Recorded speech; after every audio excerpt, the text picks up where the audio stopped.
Hello dear students, स्वागत है मेरे यूट्यूब चैनल पे फिर से। तो सबसे पहले मैं स्टार्ट करने वाला हूँ फंडामेंटल ऑफ सी लैंग्वेजेस, क्योंकि सबसे पहले हमको फंडामेंटली जानना होगा कि कंप्यूटर एक्चुअली होता क्या है। देखो, सबने सुना होगा कि इलेक्ट्रॉनिक डिवाइस होता है, इनपुट होता है, प्रोसेस होता है, आउटपुट, बस इतना ही जानते हैं। बट मैं आपको इससे थोड़ा सा ब्रीफ डिटेल में जाने वाला हूँ। जो मतलब बिगनर्स होते हैं उनके लिए बहुत ज़्यादा इम्पैक्ट करता है ये क्वेश्चन कि व्हाट इज कंप्यूटर।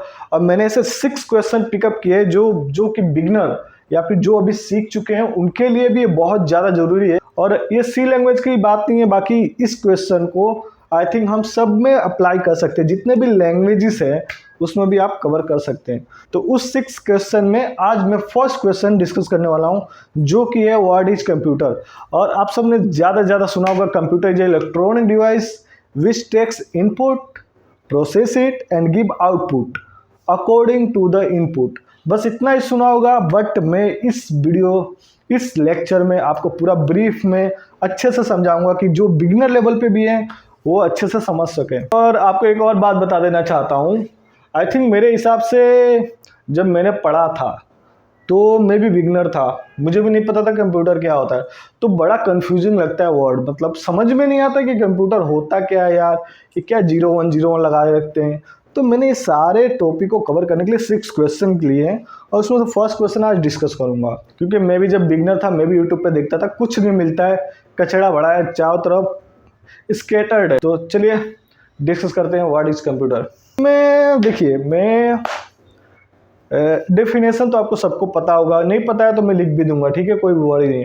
बट मैं आपको थोड़ी बहुत हिस्ट्री में ले जाना चाहता हूँ। और जब इलेक्ट्रॉनिक डिवाइस नहीं थे तब कंप्यूटर के क्या मायने थे मैं तब बताना चाहता हूँ आपको। देखो, एज ए ह्यूमन हमने सबसे पहले क्या सीखा था?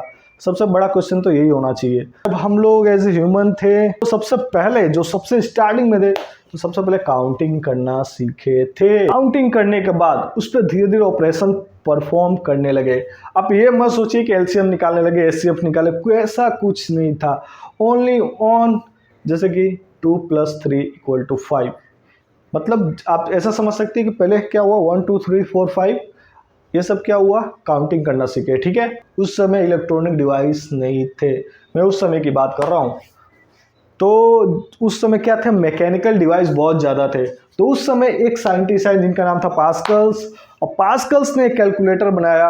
आई थिंक आपके स्क्रीन पे अभी दिख रहा होगा। इसमें केवल और केवल ये मैकेनिकल डिवाइस है, not a electronic device.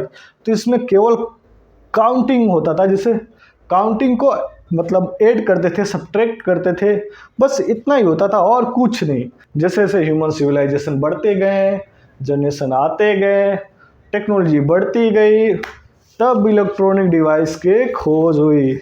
Register की खोज हुई ना, वो कंप्यूटर की दुनिया में एक क्रांति थी। जो पढ़े उनको पता होगा, रजिस्टर इतना छोटा सा इलेक्ट्रॉनिक डिवाइस होता है। ये रजिस्टर, इसके खोज के बाद एक कंप्यूटर की दुनिया में एक क्रांति आ गई। तो एक्चुअली में अभी जब हम रह रहे हैं इस समय कंप्यूटर क्या कह सकते हैं, और कंप्यूटर के टर्म से भी लगता है कंप्यूटिंग। कंप्यूटिंग का मतलब क्या होता है, गणना करना। हिंदी में कहे तो गणना करना, गणना मतलब जोड़ करना, घटाव करना। अभी के फिलहाल के हिसाब से कंप्यूटर क्या है, तो वही computer is an electronic device which takes input.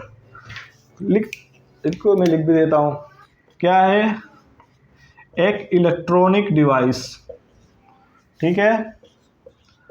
Electronic device है जो क्या करता है, इनपुट लेता है, फिर क्या करता है, प्रोसेस करता है एंड आउटपुट देता है।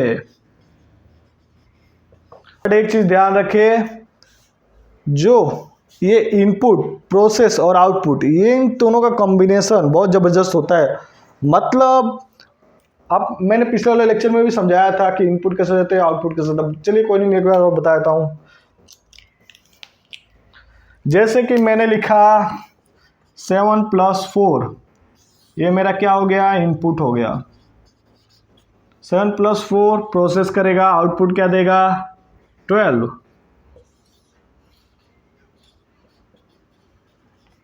क्या ये राइट है? 7 + 4 किया, प्रोसेस किया, आउटपुट दिया 12। क्या ये सही है? बताए कमेंट करके जो बताए। नहीं, दिस इज रॉन्ग। इनपुट के हिसाब से ही आउटपुट आना चाहिए ही चाहिए, must be output given according to the input. So इसीलिए कंप्यूटर में जो कहते हैं ना एक्यूरेसी होना बहुत जरूरी है। तो एक्यूरेसी कैसे आएगी, इनपुट जो दे रहे हो उसके हिसाब से ही आउटपुट आनी चाहिए, यानी 11 आनी चाहिए। अभी फिलहाल जिस वक्त मैं हूँ 2022 में, तो अभी क्या हो रहा है, हाइब्रिड आ रहे हैं, मतलब इलेक्ट्रिक में इलेक्ट्रॉनिक डिवाइस को एम्बेड करके मार्केट में बेचा जा रहा है। जैसे सबसे बेस्ट एग्जांपल है वॉशिंग मशीन। वॉशिंग मशीन एक इलेक्ट्रॉनिक डिवाइस है, बट जो उसमें टाइमर होता है ड्राई करने वाला, तो एक छोटी सी सर्किट लगी रहती है इलेक्ट्रॉनिक डिवाइस, जो कि उस जो वॉशिंग मशीन है उस पर क्या कीजिए एम्बेड कर दी जाती है। तो इसको हम लोग हाइब्रिड बोलते हैं। एक चीज़ और बता देना चाहता हूँ, जो अपना कंप्यूटर जो लैपटॉप होते हैं उसको हम लोग जनरल पर्पस कंप्यूटर बोलते हैं, क्योंकि वो सारे एक्टिविटी परफॉर्म करता है। बट जो एम्बेड होते हैं, जो कोई भी एम्बेड होता है इलेक्ट्रिक डिवाइस में, वो only one particular task perform करते हैं, इसलिए उसको एम्बेडेड कहते हैं। बट जो अपना कंप्यूटर है उसको जनरल पर्पस कंप्यूटर कहते हैं। तो ये टर्म भी आपको क्लियर हो गई, जनरल पर्पस क्यों कहते हैं हम लोग कंप्यूटर को, तो क्योंकि वो क्या वो सारे एक्टिविटी परफॉर्म कर सकता है। आई थिंक आपका कंप्यूटर, व्हाट इज कंप्यूटर से रिलेटेड क्वेश्चन तो अभी क्लियर ही हो गया होगा। देख लिया इनपुट आउटपुट, बट हम लोग देखेंगे नेक्स्ट में प्रोसेसर। व्हाट इज प्रोसेसर, तो नेक्स्ट वीडियो में मैं जरूर बताऊंगा व्हाट इज प्रोसेसर, उसको पूरा डिटेल में बताऊंगा। तो वीडियो अच्छी लगी हो तो लाइक एंड सब्सक्राइब करना ना भूलें, कमेंट भी जरूर करें और अपने दोस्तों के साथ ज़्यादा शेयर करें।